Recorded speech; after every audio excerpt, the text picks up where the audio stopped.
and welcome to our second client Devices Business Quarterly Research Highlights and Outlook webcast, outlining the recent results from the TBR Computing team. This is Allison Crawford, and I will be your host for today's session. Technology Business Research's focus is to provide business research to accelerate our customer success, and the webinar series is a part of these ongoing efforts to find ways to support you and your business, helping you get the most out of your research investment. As the practice at TBR continues to grow, we will connect our readers with our analysts every quarter.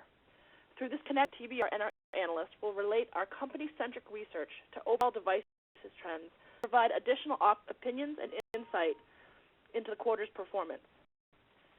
In 3 minutes, Hyers and Ezra Gothau will delve into the trends driving the results featured in the 2Q12 Compute Benchmark to which you subscribe, follow Q&A of these trends and how they will affect you.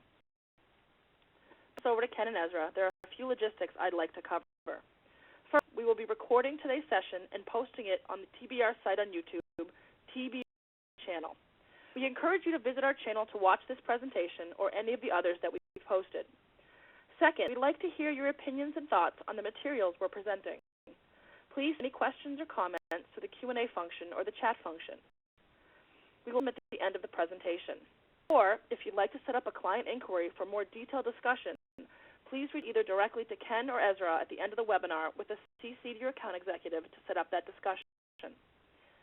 We will send out the slides to everyone registered for today's webcast within 24 hours of the conclusion of the webinar. You can also find the slides and others from our thought leadership pieces, other webinars, and commentaries on SlideShare at http://www.slideshare.net/TBR_market_insight. Now let me introduce Ken and Ezra. Ken is President Mobile Devices Guru and has been working in the devices space for over 15 years. He will be joined in the Q&A session by Ezra, TBR's expert on social media, consumer PCs, and tablets who has been following this market for over 20 years. Their insight and expertise has helped several of the largest device manufacturers identify new opportunities and revenue streams. And with that, let me hand this over to Ken. Thanks, Allison. Hello. So for inviting me to, letting me speak to you today. Today, I'm going to talk to you about the trends that are affecting the computing devices industry. These trends are impacting the market and creating opportunities. This for my remarks will be TBR's newly published Computing Devices Quarterly Benchmark. So I'll talk to you about the PC industry. Anticipation for Windows 8 is in current sales, but will drive increased sales in coming quarters. I'm going to talk about the tablet market. The battle between the iPad and tablets is about to be shaken up by Windows 8 tablets. I'll talk to you about smartphones.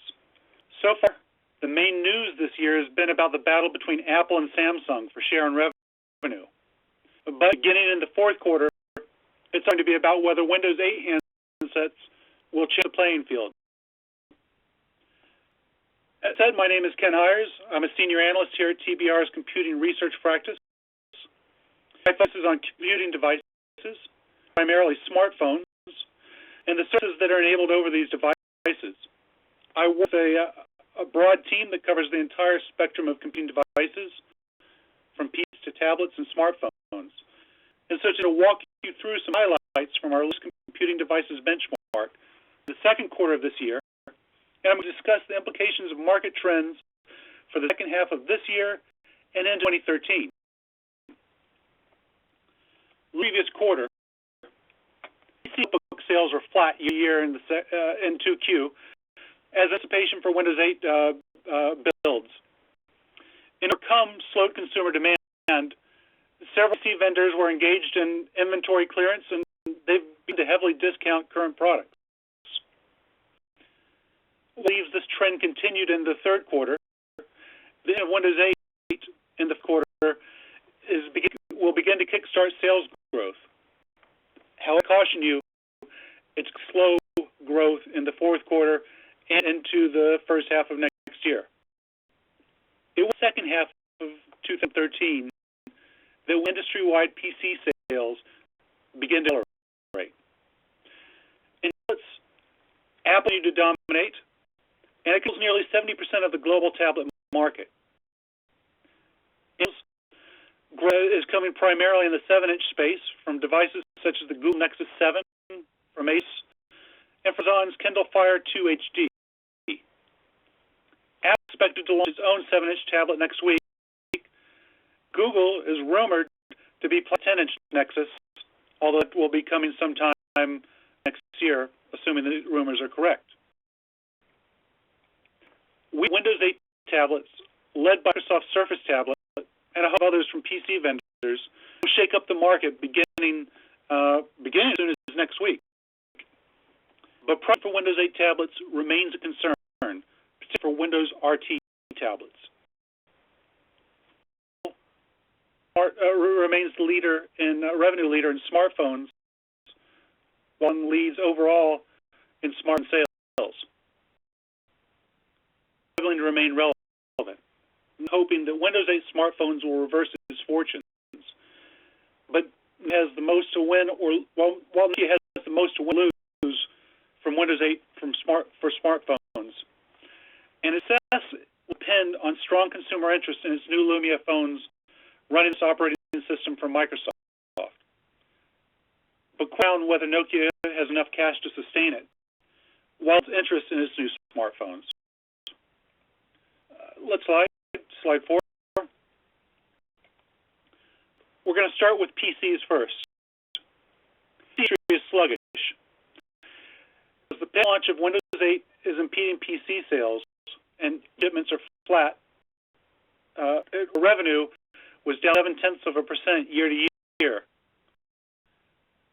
But commercial customers are holding out for personal computers running the new operating system from Windows, and they'll wait until it's available before purchasing new PCs.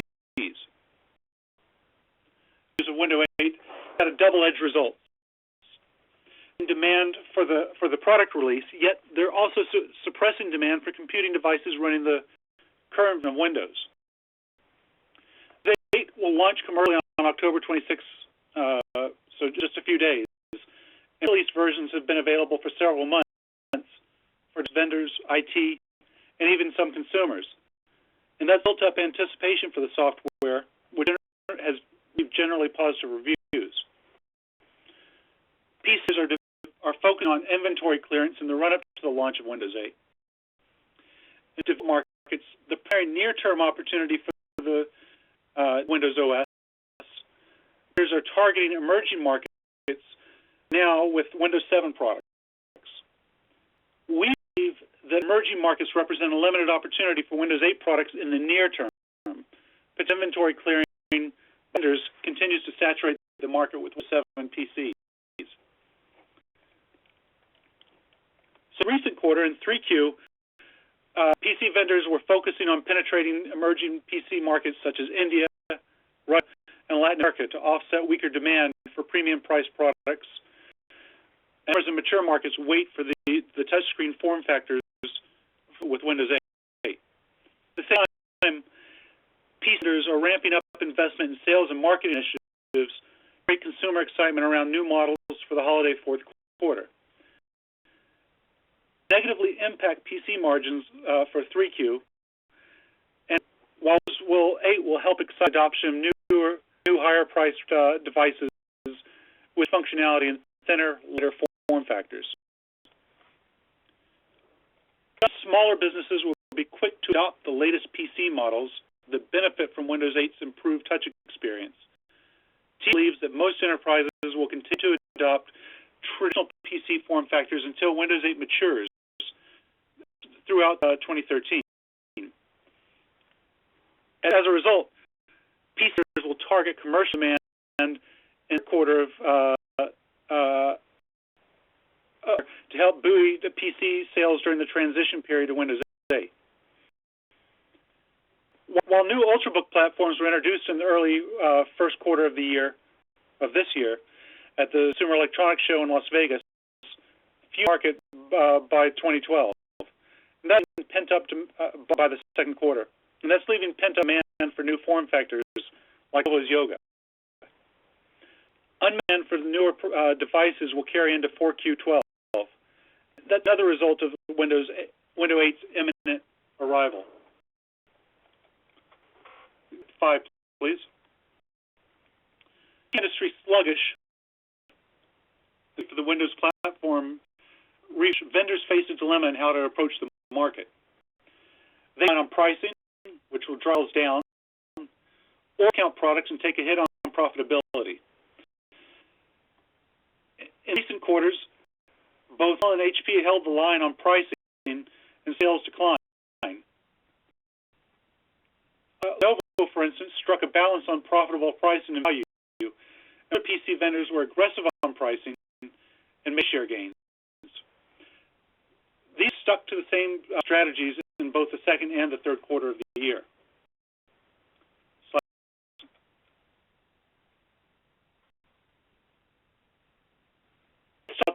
The tablet market. It's done by Apple's iPad, but they're shaking up the dynamics of the tablet market. That the introduction of Windows 8 tablets will introduce further change.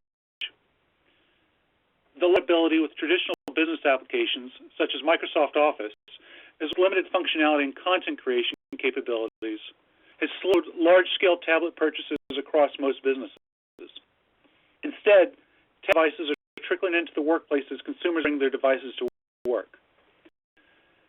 With Windows targeting consumers with a more user-friendly touch interface, while some commercial users with features like legacy applications support IT manageability, we believe that Windows 8 tablets are well positioned to gain traction in the commercial markets, particularly than Android and iOS tablets. Commercial space, Windows 8 will allow users to operate productivity applications on tablets, offering access to legacy Windows software, solutions, connectivity options, other familiar IT manageability. Enterprise PC purchases of devices running versions of the Windows platform generally lag a year. Service Pack 1 is introduced. Strong demand for Windows 8 tablets will get adoption of the new devices begin in early 2013. Now, as to dominate commercial tablet sales, as most enterprises deem the iPad the only viable tablet option for many functions, such as sale or inventory management. Apple longer developer support and its enterprise app library versus Android tablets, helping push enterprises to adopt iOS. However, commercial tablet adoption remains limited when the consumer demand. We think that the introduction of Windows 8 tablets will change dynamic as enterprises turn to these devices to PC applications into the mobile environment. And maintain its dominance of the tablet market, but Google Nexus tablet has garnered positive reviews from users. And its lead in unit sales and revenue in tablets in the second half of this year. Nexus and Amazon's newly introduced Fire 2 HD expand the market, and new tablets debut this quarter. Windows tablets will offer PC vendors a product that integrates well with the PC, the same way that the iPad is integrated with the Mac computer.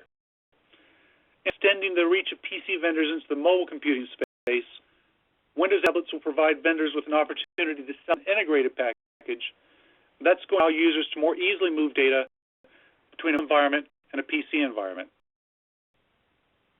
PCs see opportunities in Windows 8, not just desktop and laptop machines, but also tablet computers.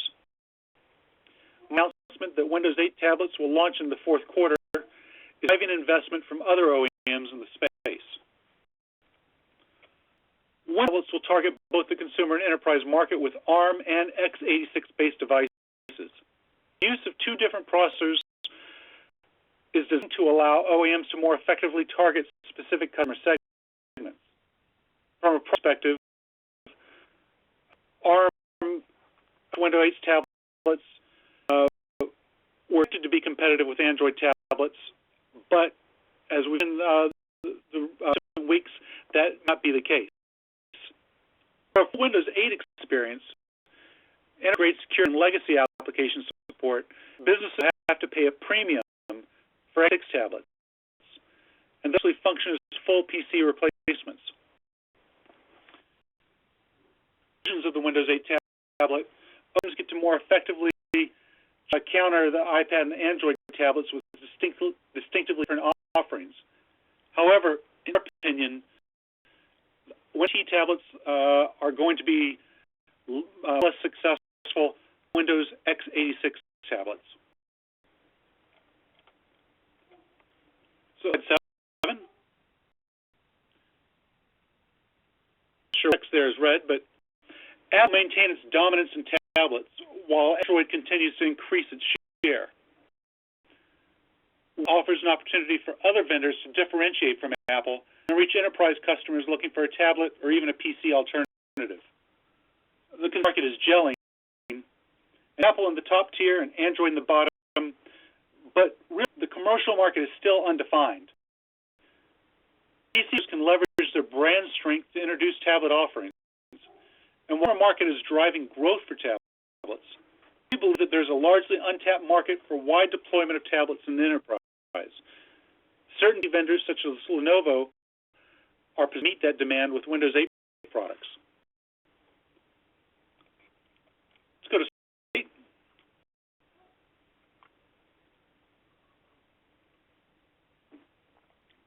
Next.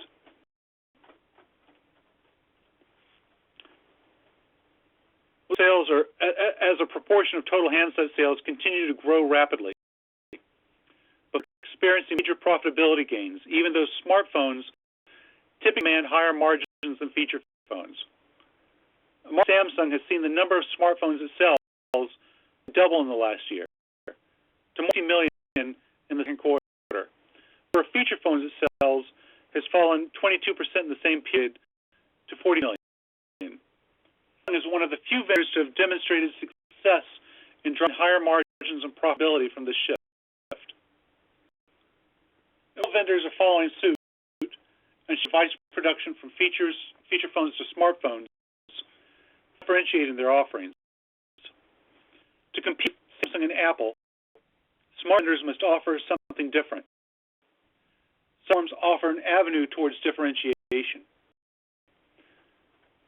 While Apple controls iOS and Samsung dominates Android sales, Microsoft's mobile platform isn't yet dominated by any single mobile device vendor, and is a strong candidate for smartphone makers looking for a modern, stable platform on which to develop their products.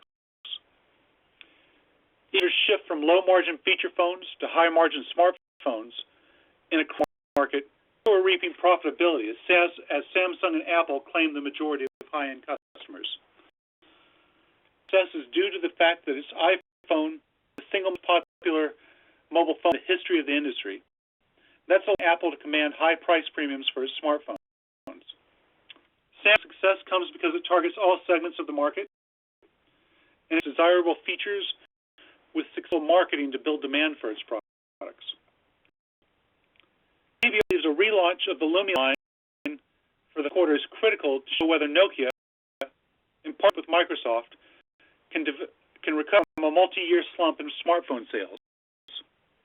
Without long smartphone sales in the fourth quarter and first quarter of next year, Nokia will find itself in a difficult position as its cash reserves are dwindling. We believe that Nokia is going to avoid heavily discounting its new line of Lumia devices and generate stronger per unit revenue and in profitability.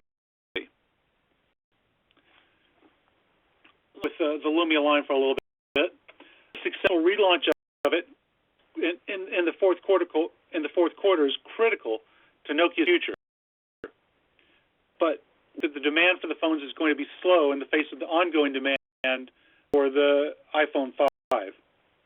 Strong 8 sales growth will improve Nokia's competitive position, but growth isn't likely to come this quarter, and it's probably going to have to wait until mid-2013. Sam and HTC are among the other vendors that will offer Windows 8 handsets in the fourth quarter. The addition from other vendors will have the benefit of building awareness of Windows Phone devices, but it will complicate Nokia's efforts to recover. The big benefit from the growing number of Windows 8 vendors are the customers and Microsoft itself. With the breadth of Windows 8 smartphone offerings will give consumers a wide range of products to choose from. It's going to shake up an industry currently dominated by iOS and Android. When a individual vendor succeeds or fails with Windows, the overall base of Windows Phone devices and subscribers will increase. And customers look at a device product suite that fully integrates across the mobile and office environment will be used from multiple Windows devices in these tablets and smartphones. 9, please.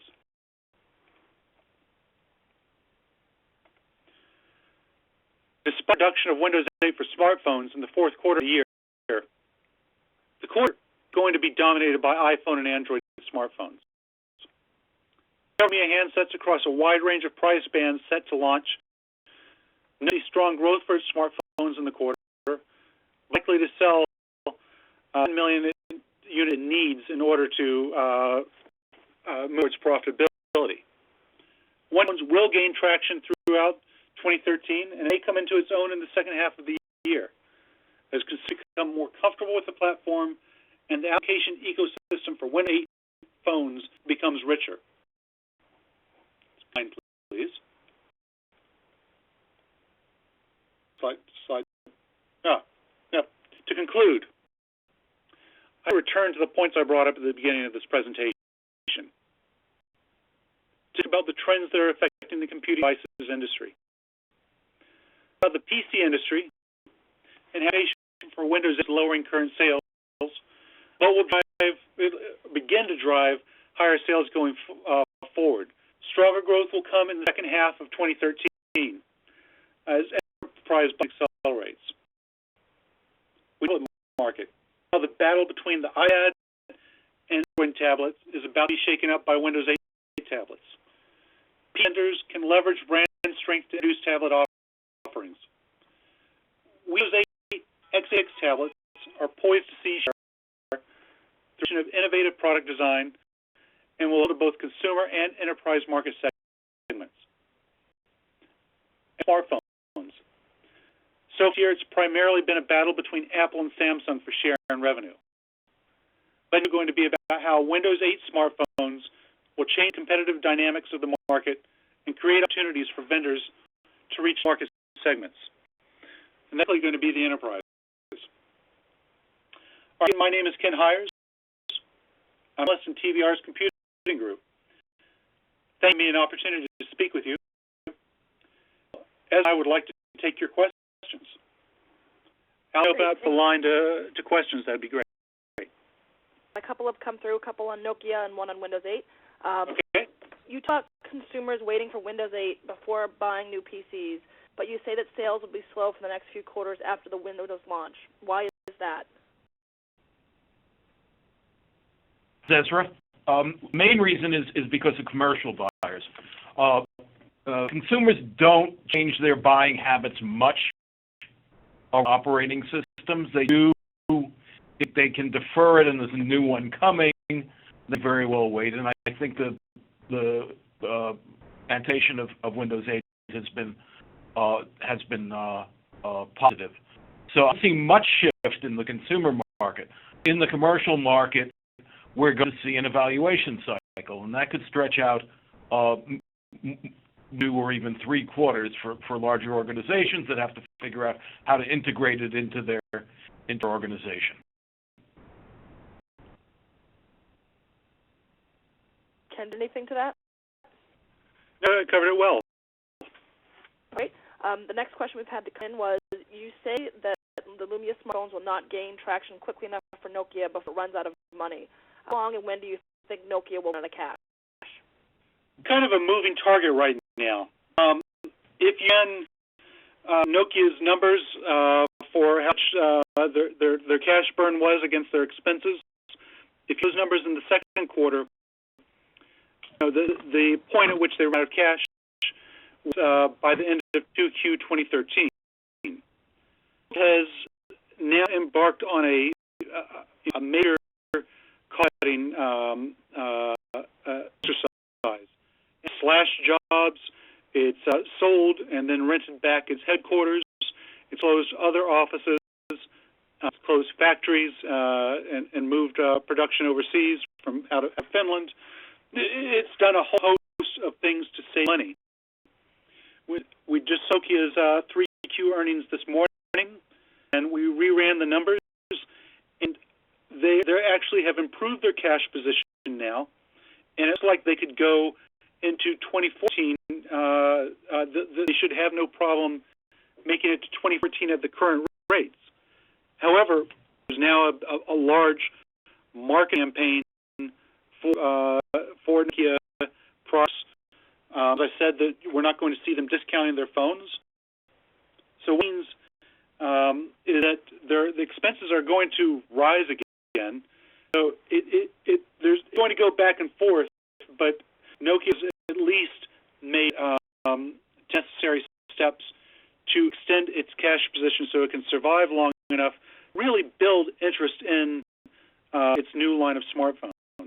And I think on that note, what you have to keep in mind is that essentially it's an entire reboot of the Lumia line. The Lumia was first introduced in the fourth quarter of last year with the Windows 7.x devices. They're not upgradable. They announced in 2Q that those devices wouldn't be able to upgrade to Windows 8. And what we saw is Lumia sales went from 4 million in the second quarter of this year to 2.9 million in the third quarter this year. We'll see now in the fourth quarter will start to go up. Remember that the sales cycle is cut in half. It's not a full quarter that they're going to be selling the Lumia 8 devices, Windows devices. It's getting time for this reboot to gain traction. I believe you had another question. Actually, it looks like a follow-up. If Nokia isn't successful in launching Lumia, what's the end game for the customer? Or, I'm sorry, the company. It's a fun exercise. Well, fun for analysts to look at. Not so much fun for Nokia, I suppose. It has a lot of assets. They have decades of experience in designing really high-quality phones. They have decades of experience in developing real superb feature phones. Unfortunately, feature phones is a diminishing market. Their Asha line, for instance, is quite good. They also have a deep patent portfolio that is going to be invaluable to them. It's going to be valuable to others. And have a terrific location mapping technology and service, which they sell. That powers not just Bing and other internet services, and their phones, but also the automotive industry. Each of these assets could potentially be split, set off, and run as separate companies or sold to buyers. That and now that we see that Nokia's cash position has improved relative to where they were just a quarter ago. Speculation on when or if that will happen can be aside for a moment, but we Nokia, if it has to sell parts of itself to continue operation, each of these businesses have value. We had another question come in, a slightly different flavor. Can you comment on the new Samsung Chromebook? This is Ezra. This is information that's just been released today. Samsung announced a $249 11-inch Chromebook. It looks like quite an attractive product. It boasts being able to play 1080p video, even though the screen size is only 768. We believed for a while that Chromebook, when price came down, as the software matured, was a real potential threat, whittle away at the Windows franchise. That's whittling away. For users who need to actually use Office apps, use Windows apps, Windows PCs and Windows tablets and convertibles and hybrids will continue to be very strong. But there are users in both the consumer and commercial segment for whom this kind of most recent thin client manifestation has some real potential. Apart from the cost of acquisition, the cost of ownership should be quite low. Now, clearly, this is a complement to the Google Apps approach, and it's basically a way of making your entire computing environment Google Apps, although, of course, you can also use it for general content consumption, for web browsing, for video consumption and things like that, social media. It is, from a practical point of view, is a full-fledged complement to Google Apps. So who can use this product? People whose PC is confined to web browsing, email, and social media and consumption of content. That fits in a lot of ways the tablet population, but the tablet keyboard problem continues. So if you want to read emails of any length in addition to read them, this attractive product. So that in the consumer space, this would be a second or third device to have in a remote location to get on the web to check your email. It would be for users who confine their use to those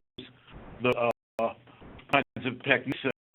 Classically, the grandparent kind of person, but I think there are others who basically use only email and the web.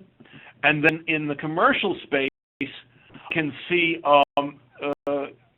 the enterprise. It has a current appeal to educational institutions and other large institutions that are very cost sensitive. The TO for one of these things is low. If you have a problem with it, turn it off and turn it back on again. It's another one if you need to.